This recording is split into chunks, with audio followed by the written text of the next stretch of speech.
চলতি বর্ডার গাভাস্কার ট্রফিতে ভারতের সবচেয়ে বড় মাথা ব্যথার কারণ হয়ে দাঁড়িয়েছেন তিনি।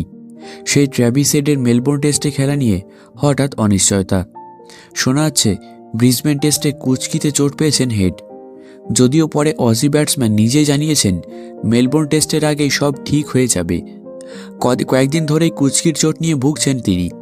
ব্রিসবেনে প্রথম ইনিংসে দীর্ঘক্ষণ ব্যাটিং করেছেন তিনি। দ্বিতীয় ইনিংসে অবশ্য বেশিক্ষণ ব্যাট করেননি। তবে দ্বিতীয় ইনিংসে তিনি ফিল্ডিংয়ে নামেননি। সে কারণেই অনেকের মনে ধারণা তৈরি হয়েছে হেডের চোট হয়তো বেড়েছে।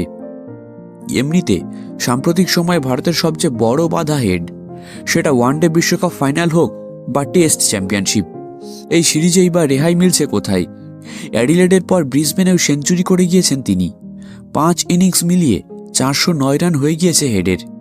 বস্তুত হেড এবং স্মিথ ছাড়া বাকি আর কোনো অজি ব্যাটসম্যানই সেভাবে ফর্মে নেই। স্বাভাবিকভাবেই মেলবোর্নে হেডকে না পেলে ভালো রকম সমস্যায় পড়ে যাবে অজিরা। তবে অজির শিবির সূত্রে খবর, হেডকে নিয়ে আশঙ্কার বিশেষ জায়গা নেই। মেলবোর্নে তিনি খেলবেন। হেড নিজেও জানিয়েছেন সামান্য ব্যথা অনুভব করলেও মেলবোর্নে খেলতে তার অসুবিধা হবে না। হেড ফিট হয়ে গেলেও মেলবোর্নে অস্ট্রেলিয়া পাবে না জশ হ্যাজেলউডকে।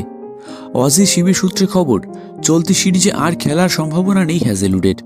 সম্ভবত মেলবোর্নেও তার জায়গায় খেলবেন স্কট বোল্যান্ড।